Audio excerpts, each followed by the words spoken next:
então.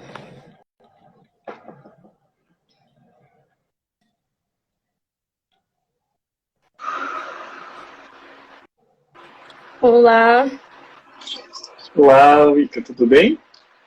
consegue me ouvir bem, Paulo? Consigo. Você me O escuta pessoal bem? vai. Aham, tá bom. O pessoal vai Ah, entrando que aos bom. pouquinhos. Uhum. Sim, sim. Então, primeiramente, boa tarde, né? Todo mundo que está nos acompanhando aí. Dando continuidade à nossa programação referente ao mês de setembro amarelo, né? A gente teve uma live ontem com a psicóloga Angelita, e hoje a gente tem o convidado, que é o Paulo Vitor Navasconi. O Paulo é psicólogo, professor, escritor e membro do coletivo Yalodê Badá. Tá certo assim, Paulo? Tá certo? Falei certo? Então, Paulo, eu queria agradecer, né, em nome da nossa comissão, a tua disponibilidade, agradecer a Ana Lígia também, que fez essa mediação aí, indicou você pra gente, né? E eu queria, então, para começar, que você falasse um pouquinho sobre a sua trajetória como psicólogo, como pesquisador também, e como você chegou nesse tema, né, do suicídio. Como que você chegou nesse tema mesmo? Porque você tem livros escritos sobre isso, né? Conta um pouquinho para a gente, então, da trajetória. Legal. Gente, às vezes a minha voz vai falhar, mas espero que vocês estejam me ouvindo bem, tá? Gente, então, queria agradecer a todos e todas, né? É um prazer estar com vocês. E, bom, vamos lá, né? Tentar falar um pouquinho disso. Para mim, o tema do suicídio ele é muito caro, assim, né? Para falar sobre essa temática, porque é, por onde e quando eu comecei a trabalhar com essa temática, né? Eu comecei de fato porque eu tentei o suicídio, né? Então foi, digamos assim, na adolescência eu tive uma tentativa de suicídio e depois no processo que a gente vai chamar ali já na juventude, quase adulto, quando eu estava na graduação de psicologia, né? Porque aí eu me formei em psicologia pela UEM e nesse processo foi muito interessante porque esse ano completa 10 anos, né, que eu tenho trabalhado com o fenômeno do suicídio, que eu venho estudando, sobretudo o suicídio na população negra e a população LGBTQI+. Então eu tento trabalhar nesses dois grandes, digamos assim, marcadores, né, as questões de gênero, de raça e sexualidades. E aí foi muito interessante porque quando eu começo de fato a, digamos assim, tornar-se negro, porque a gente sempre fala, né, que eu sempre soube que eu era negro, as pessoas negras sempre sabem que são negras, as pessoas LGBTQI+, sempre sabem que tem ali uma coisa que, assim, eu sou normal, eu sou certo, eu sou o que, que é isso? Quem eu sou, né? E foi muito interessante porque o primeiro processo foi o tornar-se negro, né? Que na psicologia, quando eu comecei de fato a entrar no curso de psicologia, que eu me deparei com outro ambiente, eu falei, opa, né? E também saída do armário, né, que foi nesse processo que foi muito, é, de uma certa forma, difícil e árduo, porque da onde eu venho de uma família que é interracial, uma família composta por um pai branco, uma mãe negra, mas que também não aceita, por exemplo, as temáticas raciais e, sobretudo, também é uma família muito católica, né, que também não aceita, por exemplo, as questões de gênero e sexualidade. Uma história que se repete em muitas outras histórias, né. E aí foi aí que, de fato, comecei a trabalhar, a estudar e falar um pouquinho sobre suicídio. Mas, digamos assim, o desejo, porque eu queria estudar e falar e tentar analisar esse fenômeno, foi também por conta de uma tentativa minha no passado, né? Então, digamos assim, hoje eu ocupo o lado do pesquisador, mas também já ocupei esse lado dessa pessoa que sofre, que está adoecida, ou então que tenta ou que idealiza, né, o suicídio. É legal porque é questão da vivência mesmo, né? Eu ia pedir para você falar um pouquinho sobre a importância de ser estudado, do suicídio ser estudado com esse recorte de raça, de gênero, de sexualidade, né? Porque a gente sabe que existem populações mais vulneráveis, né? questão da população LGBTQIA+, a população negra também. Então, são pessoas que estão em contextos diferentes e que a sociedade trata de forma diferente também, e que isso pode levar, né, ao adoecimento e até a prática mesmo final disso, do suicídio. Então, que se falasse um pouquinho sobre a importância de estudar fazendo esse recorte mesmo. Perfeito, Ike. Por exemplo, né, se você trabalha, você fala um apontamento muito importante, que é, por exemplo, dentro dos estudos, dentro da mídia mesmo, né, o Setembro Amarelo está aí e tudo mais, a gente vai escutando muitas vezes o fenômeno do suicídio muito atrelado a um transtorno. Né? É muito importante a gente pontuar que o suicídio não é uma doença, que o suicídio ele não é de fato, não tem uma única causa, não tem uma questão específica, por exemplo, que vai ser a causa do suicídio. A gente até fala, por exemplo, como se fosse o iceberg, né? A pontinha que está visível, que a gente vai chamar de causa, na realidade é quando a gente fala assim que passa do limite, né? Que eclodiu, é aquilo que de fato é visível, mas para além disso, dessa causa, tem outros elementos, outros fatores que vão constituindo o fenômeno do suicídio. Então é muito importante a gente não compreender o suicídio como uma doença e romper com esse estereótipo. Romper, por exemplo, que toda pessoa que tenta e idealiza o suicídio tem algum transtorno, não necessariamente, mas não é porque ela não tenha um transtorno que ela não está em condição de sofrimento. Porque, novamente, sofrimento não é patologia, sofrimento não é transtorno, todos sofrem. Mas, por exemplo, né, eu sempre brinco, né, eu sempre costumo falar, vamos pensar que eu e Ika estamos conversando e aí eu pego aqui uma faca para cortar uma maçã e eu corto minha mão, assim. E aí corta, sangra, dói, né? Mas a dor, eu falo que ela é física, né? A dor é dor. Se eu cortei minha mão, vai sangrar, mas o sentido que eu vou dar a esse corte, que eu chamo de sofrimento, ele é muito singular, né? Ele é muito singularizado, ele é de acordo com a vivência desse sujeito. Então, por isso que é muito importante a gente pensar e entender o fenômeno do suicídio sempre atravessado por todos esses fatores. Porque, por exemplo, uma pessoa que é LGBTQI+, e vive, por exemplo, no interior, vive, por exemplo, numa zona rural. Né? Qual é a vivência desse corpo? Qual é a vivência, por exemplo, dessa singularidade, desse sujeito? Ou seja, é necessário que a gente entenda essas especificidades, porque geralmente os estudos sobre suicídio, as falas sobre suicídio, são falas muito amplas, muito universalistas, muito gerais, que vai sempre pensar, por exemplo, a partir do olhar seja muitas vezes masculino, do homem masculino, branco, classe média. Então é necessário que a gente passe, de fato, a olhar esses marcadores e pensar que não é à toa, por exemplo, que se a gente for pensar ali a população LGBTQI+, mas pensar a população trans, travestis, e alguns outros estudos também apontam pessoas bissexuais como as principais taxas de suicídio. Né? Mas por quê? Por que, por exemplo, então, se a gente for pensar que a população LGBTQI+, tem 6 a 7 vezes mais chances de tentarem suicídio? Por que deste dado? Né? O que leva, por exemplo, as pessoas LGBTQI+, a idealizarem, a estarem em sofrimento? É porque elas são mais fracas? É porque elas estão com um transtorno X, Y ou W? Ou porque, por exemplo, elas não têm saúde mental? Mas o que é saúde mental? E aqui é muito importante a gente pensar e refletir que quando a gente fala de saúde mental, é necessário que a gente vai entender que uma sociedade que ela é tremendamente desigual, uma sociedade, por exemplo, que coloca padrões e que esses padrões automaticamente excluem vidas, excluem formas de ser, é uma sociedade doente, é uma sociedade que produz adoecimento. Então a gente tem que necessariamente sempre pensar o quanto que as nossas relações, muitas vezes, elas se estruturam, elas se pautam não só em padrões, mas justamente colocando ali formas de que se eu não sigo essa linha, se eu não estou nessa linha, se eu desvio, eu sou um corpo desviante. Então, e ser desviante é muito ruim, no sentido de, porque eu me faço a partir do olhar do outro, mas esse outro, como o outro me enxerga, como esse outro me olha, como o outro de fato me reconhece. Ele me vê como uma vida, ele me vê como um sujeito, ou me vê, por exemplo, como uma aberração, né, como um corpo doente.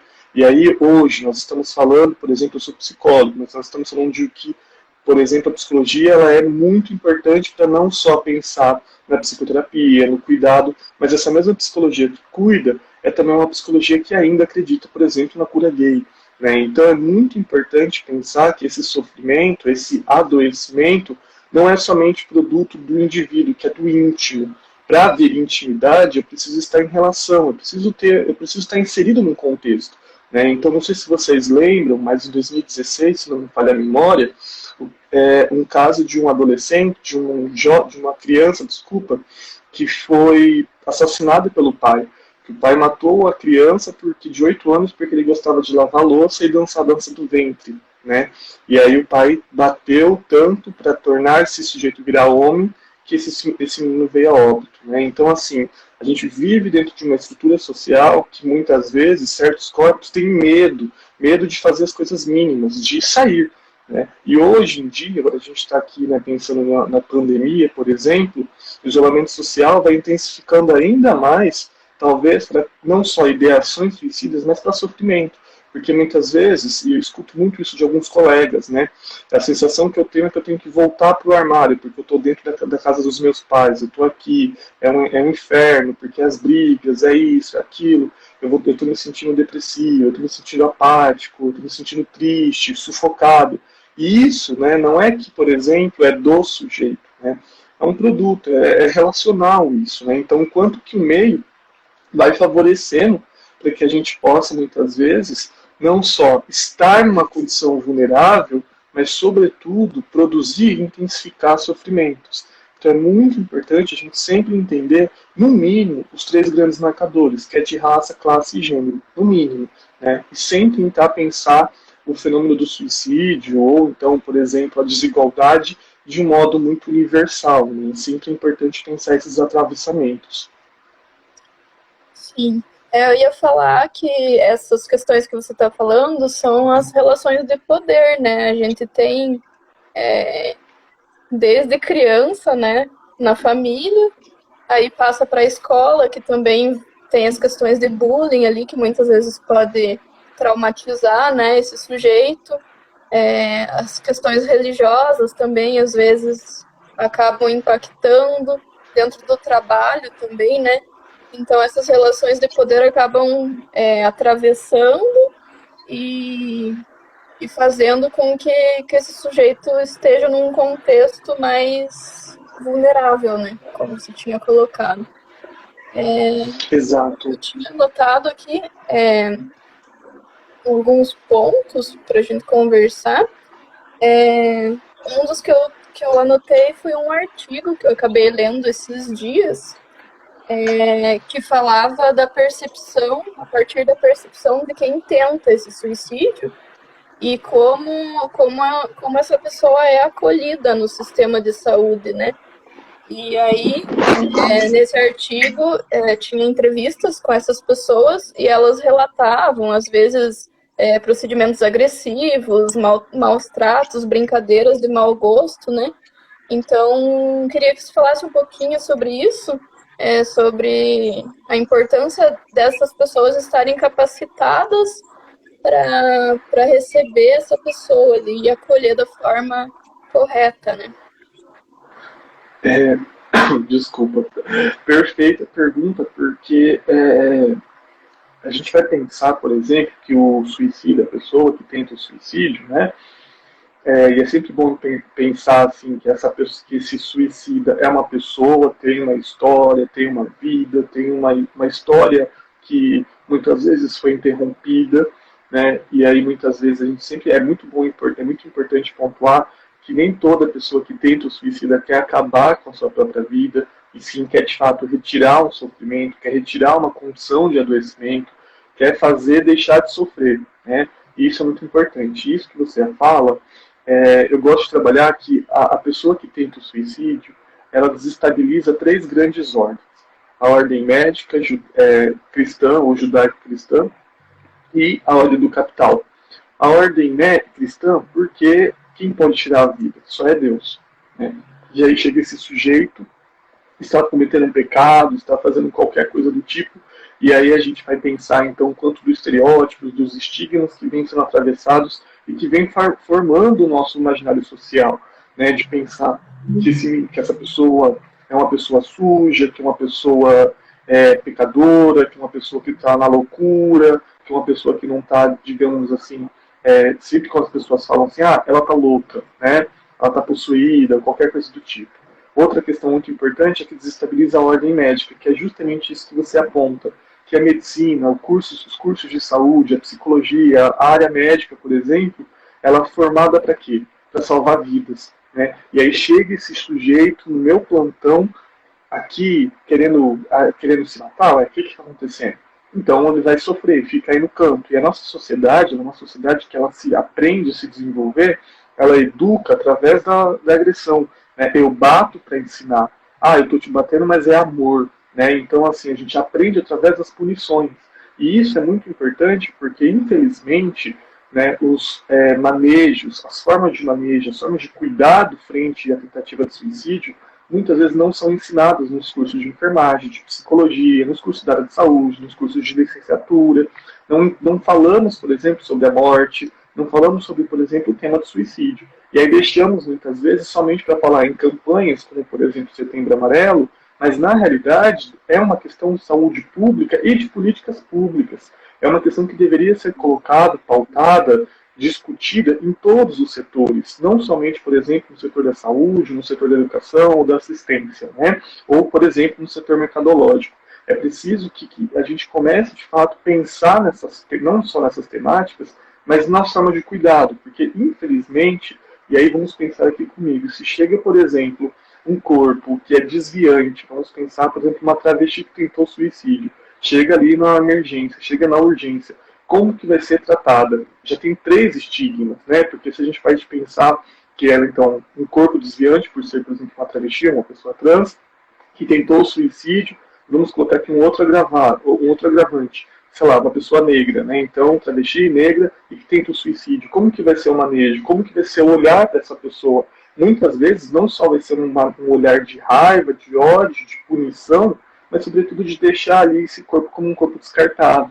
Né? Então, é muito comum mesmo. Eu fui uma vítima dessa. Né? E não é que a gente pode pensar, por exemplo, que a enfermeira que, por exemplo, aplicou uma agulha maior em mim, ela é perversa. Não, talvez é de fato a forma como a gente vai aprendendo no dia a dia, no senso comum, nas nossas relações, que, então tá querendo chamar a atenção, então fica aí no canto, né? Fica aí do lado, fica aí sofrendo, que depois a gente dá um jeito. Ou vai aprender pela dor para você não voltar mais aqui a atrapalhar meu plantão.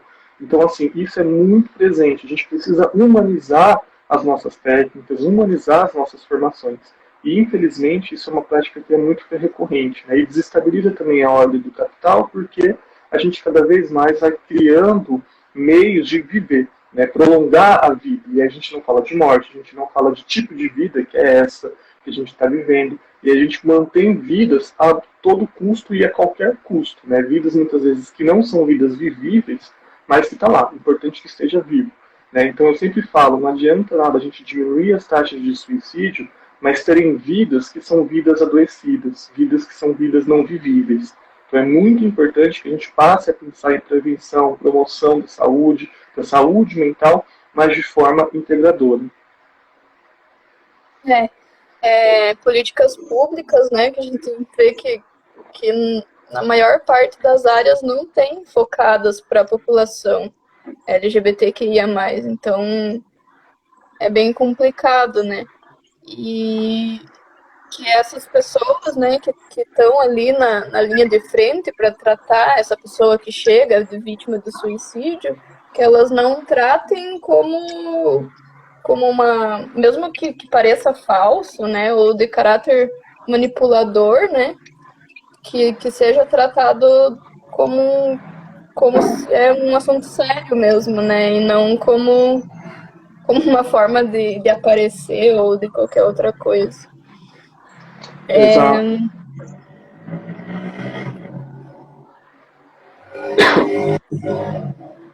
Eu tinha uns dados aqui do GGB também, do ano passado, né? Que foram 329 mortes 297 homicídios e daí dentro, né, 32 suicídios.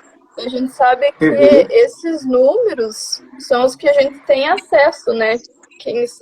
Talvez isso seja, talvez não, com certeza isso é muito maior, né, do que os dados que a gente tem. Exato. O Grupo Gay da Bahia, que é o GGB, ele, só para contextualizar, né, quando eu fui fazer a minha pesquisa, que a princípio era, eu queria tentar entender por que o que leva, por exemplo, não só o que leva, mas o que a psicologia, o conhecimento científico, a ciência, falava, por exemplo, do suicídio de jovens negros LGBTQI+. E eu encontrei o quê? O silêncio. Não encontrei nada. Né? Nenhum trabalho da psicologia, nada. Não encontrei nada. Para não mentir, nós tínhamos, então, alguns materiais que falavam, por exemplo, do suicídio na população LGBTQI+, e somente um que falava, por exemplo, do suicídio de jovens negros, mas sem fazer, digamos, o recorte ou sem acionar o marcador de gênero e sexualidade. E aí é muito importante isso que você aponta, que o GGB, por exemplo, é uma instituição, uma entidade não governamental, é uma ONG, digamos assim, é um grupo que, digamos, que vai literalmente pensar através, né, de notícias que eles recebem e também de procuras, né, por sites de reportagens, vendo, por exemplo, corpos que foram assassinados, exterminados e que tentaram e que realizaram suicídio, que vieram a óbito por suicídio. E é muito importante isso, porque que, por exemplo, o Estado, porque que o governo brasileiro, esse governo atual, essa gestão atual, por exemplo, não só essa gestão atual, mas as outras gestões, não pensam, por exemplo, em políticas não só públicas, mas na notificação, por exemplo, justamente de pensar esse marcador, por exemplo, de sexualidade, de gênero e também de raça. Né? Por que não pensamos, por que não fizemos, por exemplo, uma notificação qualificada? E a gente sabe que o suicídio no Brasil, assim como em todos os outros lugares do mundo, existe uma subnotificação muito grande. As famílias muitas vezes têm tentativa de suicídio, essa pessoa vem a óbito por suicídio, e aí muitas vezes no óbito coloca envenenamento, coloca outras causas terceiras, enfim, acidente, justamente porque ainda é um estigma, nós temos muito medo, muita dificuldade de nomear o termo, de falar o termo suicídio, né? Nós temos dificuldade de falar, por exemplo, sobre a morte, e aí eu sempre falo, é preciso falar sobre vida, é preciso falar sobre que tipo de vida é essa, que tipo de sociedade é essa que a gente tem construído, que tipo de humanidade é essa?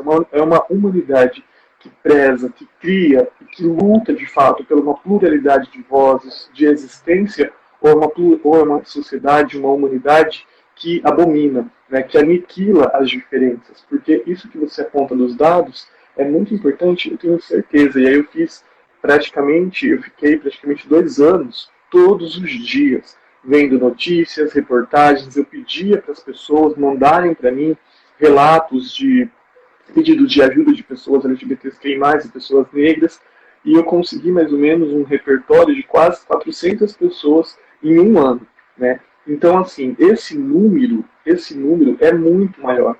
E sem contar que são pessoas, muitas vezes, e a gente sempre fala, né, que a gente aprende que quem tenta o suicídio vai lá e faz, não fica falando. Né? Existe um mito muito grande de que só está querendo chamar a atenção. Mas se chama a atenção, nós precisamos de atenção, nós precisamos olhar esse sujeito, porque a gente tem que entender que toda tentativa de suicídio, toda idealização suicida, ou seja, nos planos das ideias, o que eu estou idealizando, eu quero sumir, eu quero desaparecer, são formas de comunicação. Está querendo comunicar algo, está querendo comunicar de fato que eu não estou bem, que essa sociedade ela me adoece, que essa sociedade é doentia, e é necessário que a gente possa escutar esses corpos e não fazer com que essas pessoas, esses corpos, precisam utilizar o seu próprio corpo para falar, eu não estou bem, vocês estão me ouvindo, vocês estão me vendo, vocês conseguem visualizar a minha dor? Porque isso é muito perverso, isso dói, isso machuca você ter que usar o seu próprio corpo para poder ser visto, para poder ser amparado e acolhido. E na maioria das vezes não é amparado nem acolhido, é mais ainda apedrejado, é mais ainda, digamos, visto como, só está chamando atenção, é manipulação, qualquer coisa do tipo, né? Sim. eu ia perguntar para você e pedir para você comentar um pouquinho também, como essa questão da pandemia acaba piorando a situação, né? Você já falou um pouquinho no começo, né? Mas muitas vezes essa pessoa tem que voltar para casa, né? Passa mais tempo recluso ali, e isso acaba piorando, né? Acho que a gente está num momento muito, muito difícil, né? Nessas questões de Exato. saúde mental. Exato, e a gente está percebendo agora o quanto que o isolamento social ele não produz saúde, né? Estar isolado, né? Estar privado da sua liberdade, isso é adoecedor, né? E aí é óbvio que a gente, por exemplo, e aí eu falo a gente, quem tem a possibilidade de ter um acesso, comida, enfim, banho, luz, energia, saneamento básico, quem tem esses direitos mínimos, mas mesmo isolado, a gente está percebendo o quanto que isso é frustrante, o quanto isso causa, por exemplo, desconforto, incômodo, pode ser ansiógeno, pode ser angustiante, e aí a gente pode ter sintomas desde taquicardia, sudorese, medo, dificuldade de dormir, enfim, vários outros, insônia, alimentação a gente fica muitas vezes Ansiedade, né? desregrado, ansiedade, enfim. Mas, o quanto que, por exemplo, o sistema carcerário, por exemplo, que a gente fala assim, vamos lá aprender, para que ele vai aprender, por exemplo, se ressocializar. O quanto que privar a liberdade do sujeito, da existência de um corpo, é muito adoecedor, é muito cruel. E quantos de nós, por exemplo, fomos privados de uma liberdade de ser quem eu sou, e aí a partir do momento que a gente rompe com essa privação, agora eu sou quem eu sou, quem eu desejo, quem de fato eu não estou vivendo uma vida, por exemplo, que foi imposta, eu estou vivendo a minha vida, mas aí agora eu preciso retomar, preciso voltar um passo atrás, eu preciso ficar, por exemplo, dentro de um ambiente, porque infelizmente a gente sabe, né?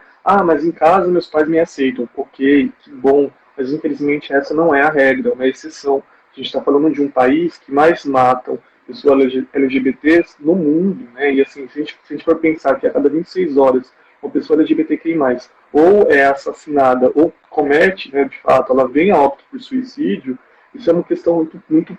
Isso que a gente tem notificado, né? Esses 26 horas, eu acredito que é muito mais. Né? E isso a gente vai pensar os efeitos da pandemia, por exemplo, essa pessoa, ela trabalha?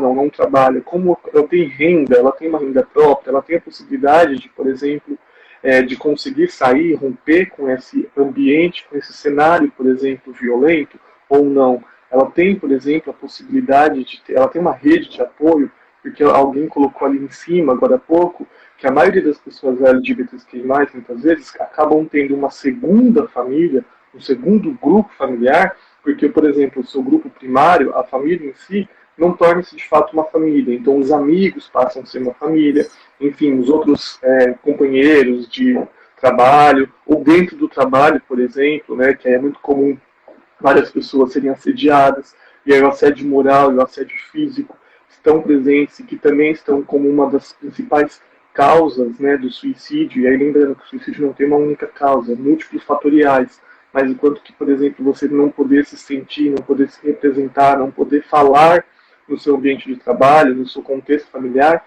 isso é muito adoecedor. E a pandemia, ela literalmente impulsionou, intensificou uma crise que já estava presente, mas que talvez essa crise, essa dificuldade, ela era vivenciada por alguns corpos. Mas agora todos estão vivenciando, claro que em intensidades diferentes, mas é muito importante pensar, que aí eu não tenho bola de cristal, e isso é muito triste, mas eu não ficaria surpreso, por exemplo, daqui os próximos 2 anos, daqui os próximos 5 anos, nós teríamos um boom, né, de tentativas, de ideações suicidas e de outros agravos em relação à saúde mental.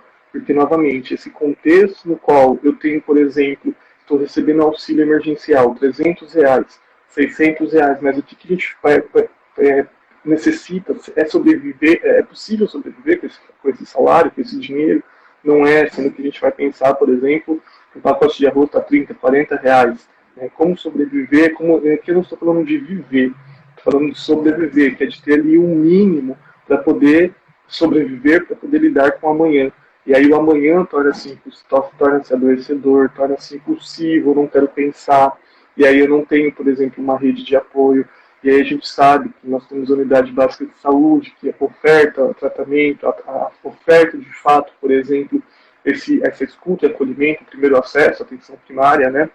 Mas essa psicóloga, esse psicólogo, o médico, a médica que estão nessa rede e são capacitados para acolher essa demanda, eles conseguem escutar, reconhecer essa demanda ou não, porque, novamente, eu conheço várias pessoas LGBTQI+, que falam, eu não vou ao postinho de saúde, eu não vou à unidade básica de saúde, porque lá eu vou ser destratado, lá eu vou ser, de fato, humilhado, tiram zombam porque a minha voz é mais feminina, zombam do jeito de vestir, eu não vou no ginecologista porque, enfim, ou seja, né, então, assim, eu sempre costumo falar que existe uma gestão que vai nos matando, existe uma política, de fato, que vai contribuindo com a nossa morte, que vai contribuindo, de fato, com o nosso adoecimento, com o nosso sofrimento. Então, talvez não seriam suicídios, talvez seriam, de fato, homicídios, né? E aí é muito importante pensar que essas mortes de corpos LGBTQI+, tem muito sangue, a sociedade ela não só interfere, mas influencia muito, né? E aí eu perdi uma amiga, que eu sempre falo isso, que ela não se atirou, ela foi empurrada, né? A sociedade empurrou, fez com que ela rompesse com os sonhos, né? Então é muito importante, né? Eu sempre falo, sabemos aonde dói, mas poucas pessoas conseguem escutar, poucas pessoas conseguem enxergar a nossa dor, porque, novamente, para eu conseguir olhar, entender e conhecer o sofrimento do outro, não é meramente empatia, porque empatia não existe, né? A gente tem que romper com essa ideia de que eu vou me colocar no lugar do outro.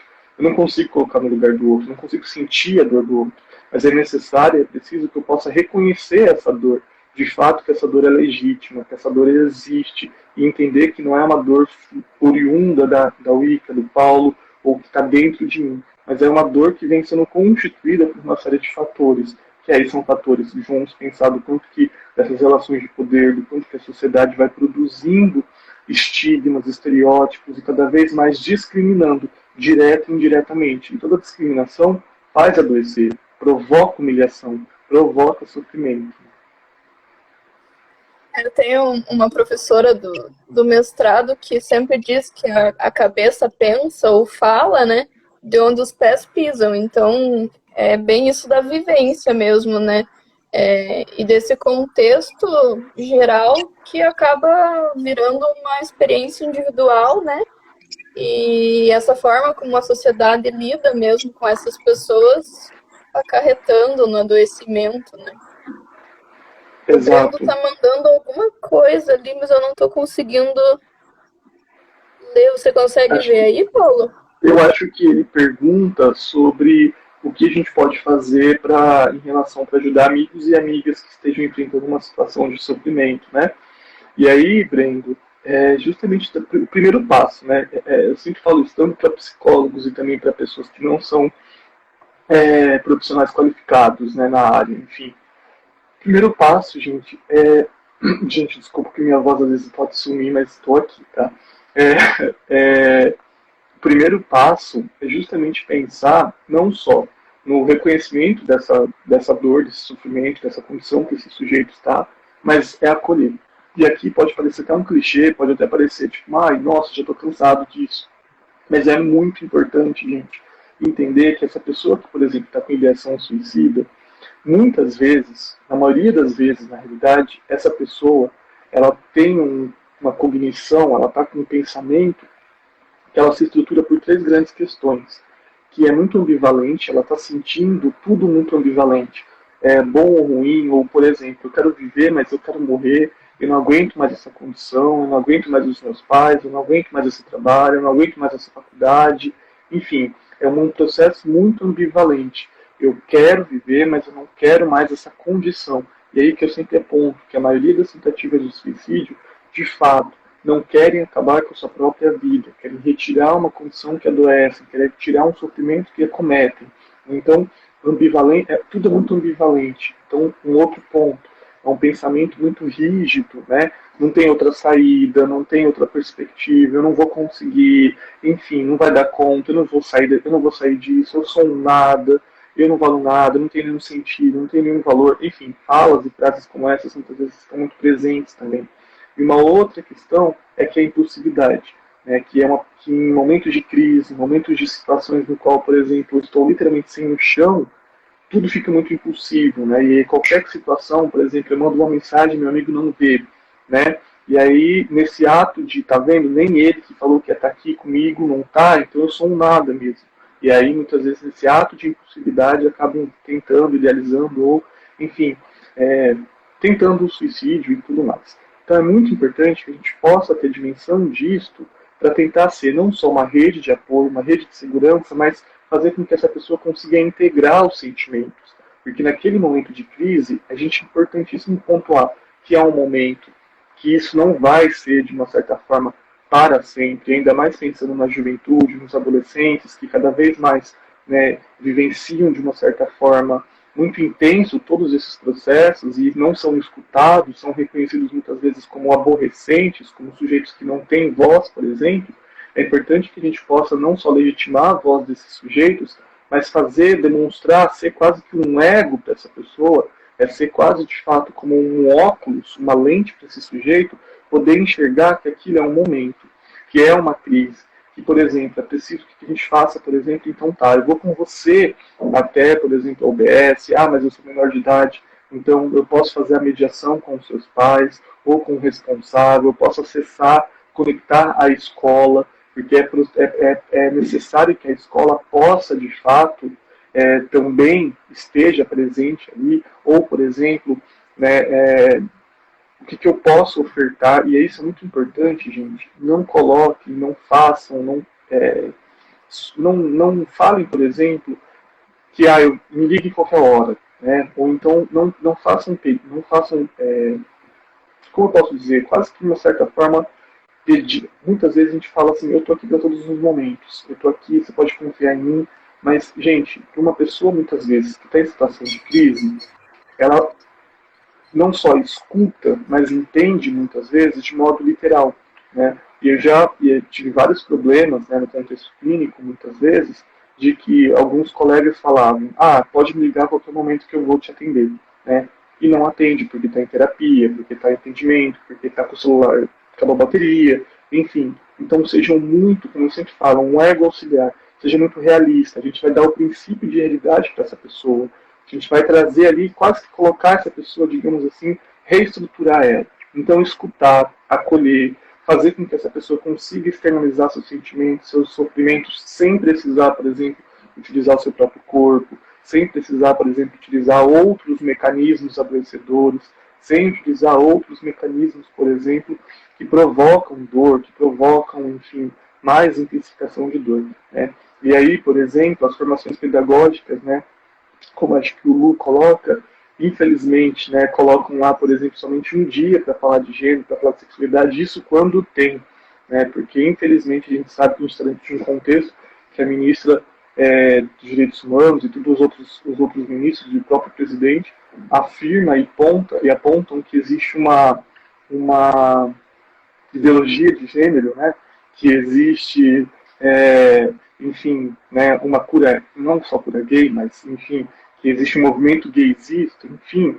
Então é muito importante, gente, que falar sobre suicídio não é somente ficar trabalhando, cuidando, ou de fato é, é, vamos pensar assim que eu vou intervir nesse sujeito, nesse indivíduo. É um processo, é uma estrutura. A gente precisa pensar em políticas da educação, da assistência, da saúde. E também precisamos falar sobre.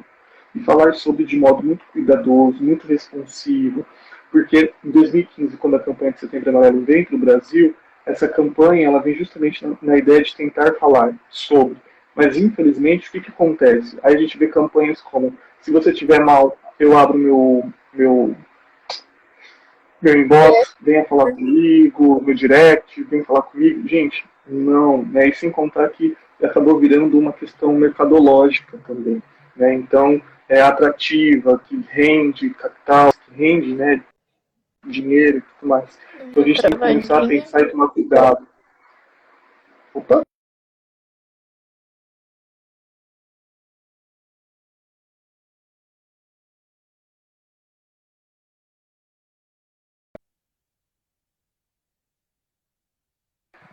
Acho que isso deu uma Oi? travadinha. Ah, tá. Mas eu tô normal aqui ainda, né? Tá só bem perto do teu rosto a câmera. Que estranho. Deixa eu ver aqui. Vamos ver.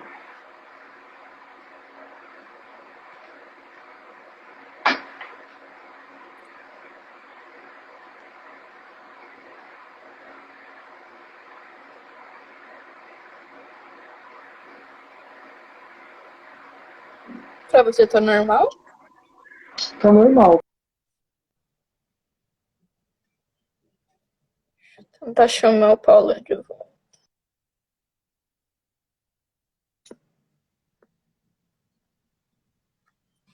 Chamar o Paulo de volta.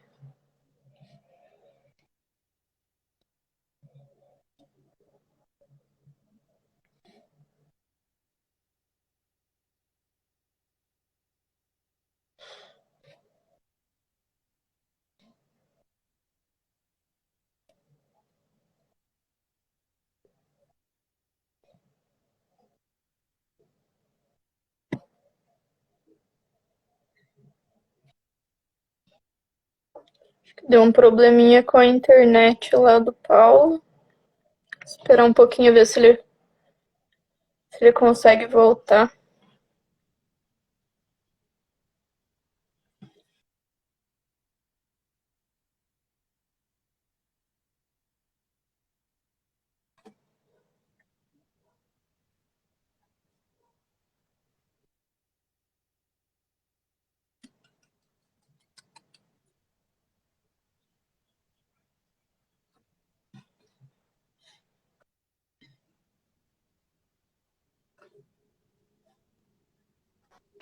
Ai, acho que agora Oi. foi. Deu? Mas de novo, agora deu. E como eu estava falando, né, por exemplo, essa campanha acaba sendo muito mercadológica, né? Então, é preciso pensar quanto que a escola tem um fator muito importante, muito necessário de prevenção e pós-venção, só que é preciso capacitar, é preciso, de fato, que as pessoas estejam instruídas, né, que não reproduzem, por exemplo, lógicas muitas vezes pautadas em ideias cristãs religiosas, ou lógicas pautadas muitas vezes numa questão de que é frescura, ou que é doença, e a gente vai medicalizar essas vidas. Então, é uma questão muito que a gente precisa, tem muito ainda que fazer e que falar. Mas, sobretudo, é necessário e é importantíssimo que a gente comece a não só lutar por políticas públicas, ainda mais nesse cenário que torna-se mais ainda difícil, mas, por exemplo, né, o ano passado foi sancionada uma lei que vai falar da política de prevenção à automutilação e do suicídio, né, em 2019, se não me engano, em maio, dia 1 de maio. E essa política ela já tem um grande erro, porque é um erro no sentido de falar automutilação. Né? E aí, porque ninguém é automutilação, eu tenho que vir perder uma parte do meu corpo, né? Tirar uma parte do meu corpo. E a gente vai chamar de autolesão, na realidade, né? Não é uma automutilação.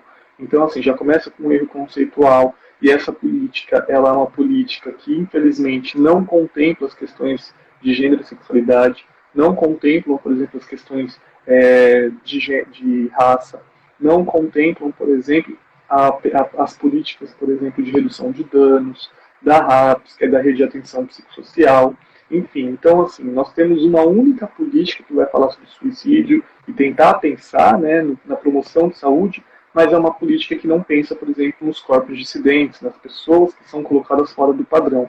Então, é muito importante que a gente comece, então, não só a valorização de espaços como este, né, mas agora a gente está vendo, por exemplo, né, o quanto que a gente está no ano eleitoral dos municípios, né, quem são essas pessoas, quem são de fato esses vereadores, esses prefeitos, quais são as pautas desses prefeitos, desses vereadores, qual é a pauta, por exemplo, das questões da juventude, que juventudes são essas, quais são os princípios que esta gestão tem, por exemplo, com a cultura, com a diversidade, com a mobilidade urbana, porque tudo isso também é falar, por exemplo, de saúde mental, também é falar de uma vida digna, porque, novamente, não adianta nada a gente diminuir as taxas de suicídio, mas terem vidas que são vidas não vivíveis, que serem vidas de fato que eu tenho medo de sair de casa por medo de receber uma lâmpada na cara, por se receber uma facada, enfim. Então, quantos de vocês, quantos de nós, eu, por exemplo, muitas vezes, quando eu estou em São Paulo, então quando eu estou aqui em Maringá mesmo, eu estou de mão dada, por exemplo, com o meu companheiro, e aí eu tenho medo, muitas vezes eu tenho que ficar em alerta para ver se aquela pessoa, o que ela faz, o que ela...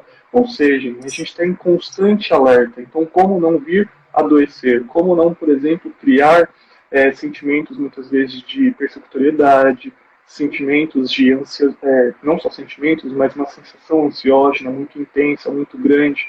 Ou seja, o meio vai favorecendo também para os nossos adoecimentos e sofrimentos. Então é muito importante que a gente não só fale sobre, mas fale de modo muito cuidadoso, muito atento e, sobretudo, de modo muito responsivo e pensando sempre na diferença e na pluralidade.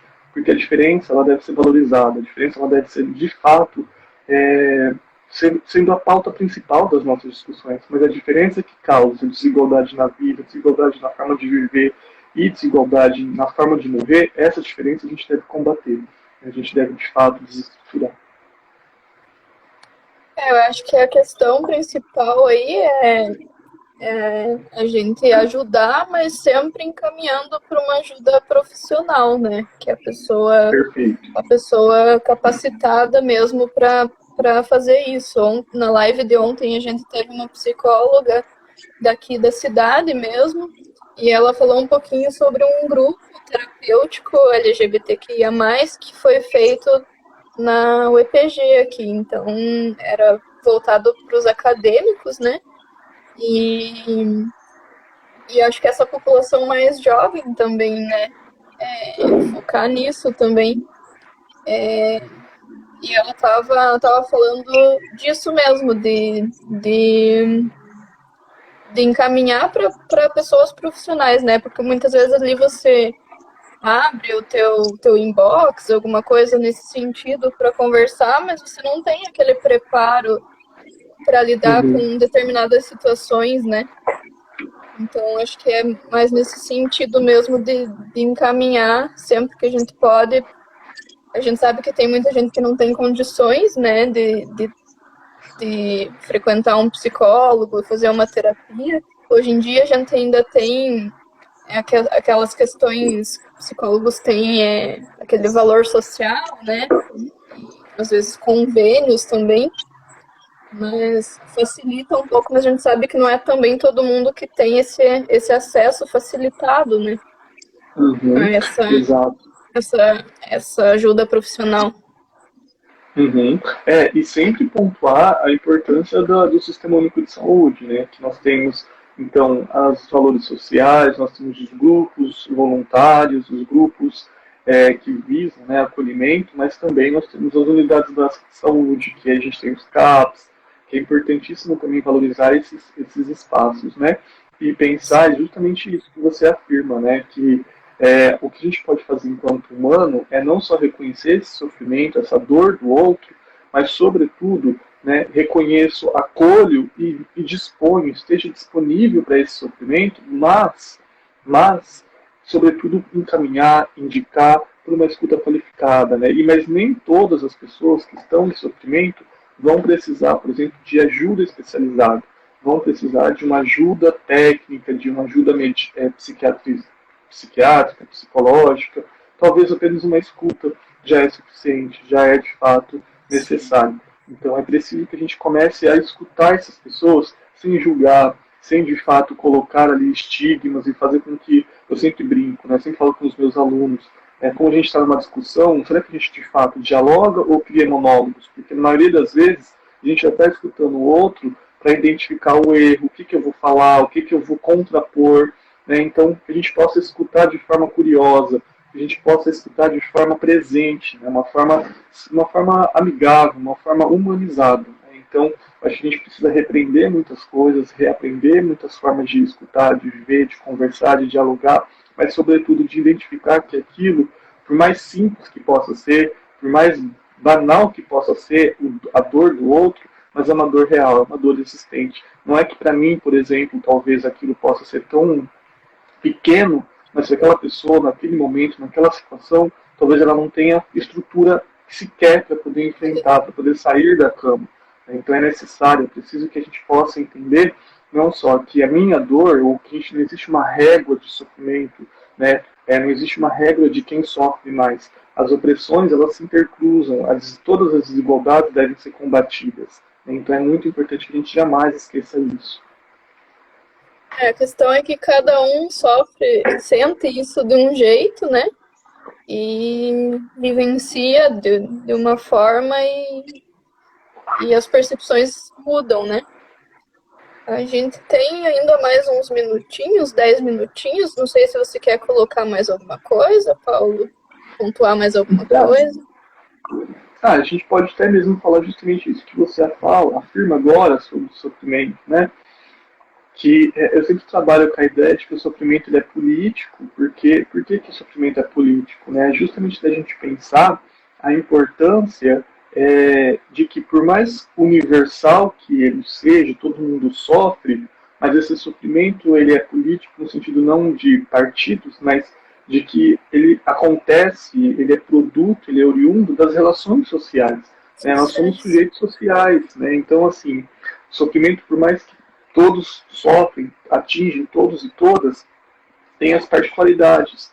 Por exemplo, quem está na zona urbana, quem está na zona rural, quem está, por exemplo, quem é branco, negro, indígena, cigano, mulher, que mulher é essa, enfim, é jovem, idoso, desempregado, enfim, tem as particularidades que vão colocando especificações nesse sofrimento, singularidades, de acordo com a minha experiência, de acordo com as minhas vivências, aonde eu estou inserido, vai todo intensificando esse processo. Então é muito importante que a gente possa entender que o sofrimento ele é da ordem singular, mas que não é somente do indivíduo que está dentro de mim.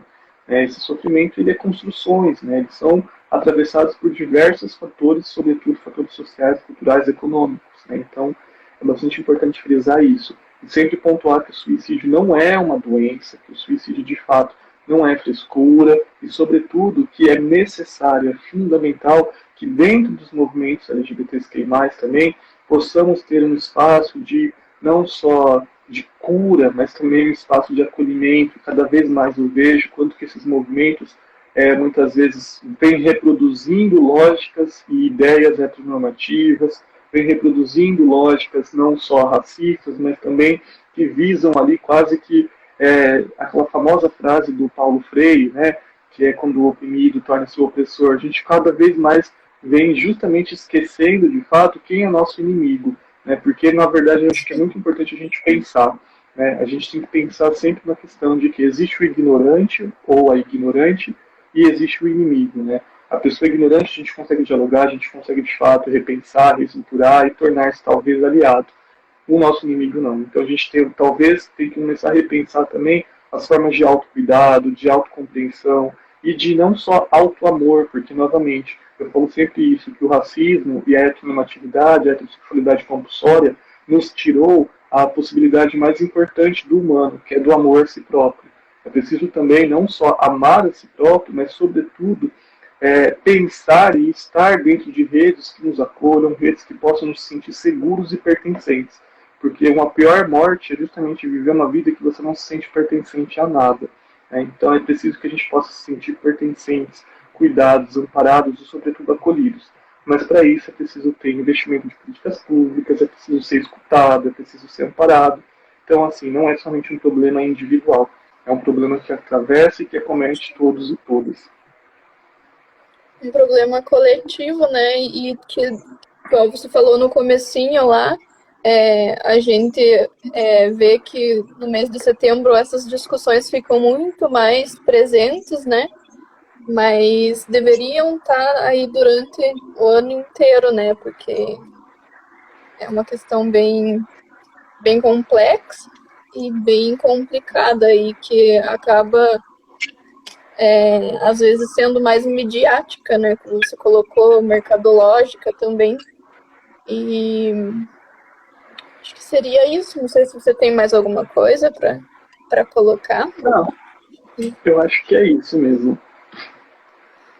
Espero que eu possa ter contribuído. Com certeza, né? Sempre bom escutar esse lado da vivência do profissional mesmo, e sair do senso comum, né? Muitas vezes a gente fica nesse senso comum e acaba cometendo alguns equívocos. Então, Paulo, se quiser falar suas redes sociais para o pessoal te seguir, te acompanhar, você sempre está fazendo lives, né? Se quiser. Sim. Então, na verdade, eu só tenho o Instagram mesmo e o Facebook, né? Que o Instagram é @paulo_navascone, né? E o Facebook também, Paulo Navascone. E, enfim, acho que é basicamente isso, né? Então, muito obrigado a todas, a todos e todos que estavam presentes, que espero que eu possa ter contribuído um pouquinho. Peço desculpas pela minha voz, gente, porque inclusive daqui a pouquinho vou até ao médico, porque está meio oscilante, mas muito obrigado, gente. Espero que eu possa ter contribuído e que a gente possa manter o diálogo e começar de fato a entender, né, eu gosto bastante dessa ideia de que o amarelo, né, eu estou fazendo isso todas as minhas falas, né, que o amarelo significa atenção, né, como se fosse o semáforo mesmo, nos pede atenção porque ainda há tempo da gente poder de fato repensar o que a gente está construindo e repensar as nossas relações e, sobretudo, a nossa vida. Né? Então, muito obrigado.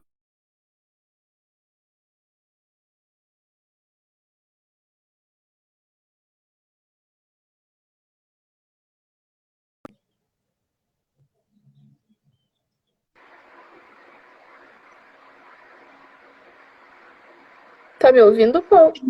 Deu mais uma Oi? travadinha. Acho que. Eu dei tchau. Eu falei que era isso, eu falei tchau. Eu agradeço em nome da comissão da parada pela sua disponibilidade, pela ótima contribuição que você deu aqui no dia de hoje. Espero que a gente possa manter esse contato mesmo e que para frente a gente faça mais eventos juntos aí, e no que você precisar pode contar com a gente também. Comigo também, gente. Muito obrigado. Prazerzaço estar com vocês. Obrigada, pessoal. Obrigado. Tchau, tchau. Até a próxima.